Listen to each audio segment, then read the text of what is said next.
Guys, அன்றைக்கி பார்த்தீங்க அப்படின்னா அன்னபூர்ணி ஹோட்டல் தான் வந்திருந்தோம். எங்கள் வீட்டுக்கு பக்கத்தில் தான் இருக்குது. நான்வெஜ் கோலி சோடாவும் குடித்தோம். கூடிய பாருங்க, அன்னபூர்ணி ஹோட்டல் பாருங்க, வெளியில் தான். இப்போ நாங்கள் உள்ளே இருக்கோம். எங்களுக்கு இங்கே இருக்கிறதுலே பிடிச்சது அப்படி சொன்னோம் அப்படின்னா, இங்கே வந்து பார்க் இருக்குது, ஒரு லிட்டில் பார்க்.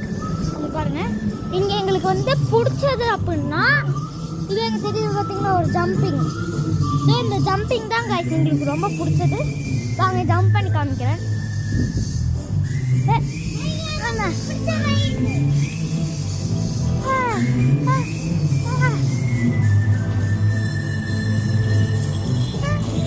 பார்த்தீங்களா கைஸ், ஜாலியாக இருக்குது. நீங்கள் வந்தீங்கன்னா கண்டிப்பாக ட்ரை பண்ணி பாருங்கள். இது வந்து சூலூர் கோயம்புத்தூரில் இருக்குது, காடாம்பாடியில். அங்கே பாருங்க என் தம்பி.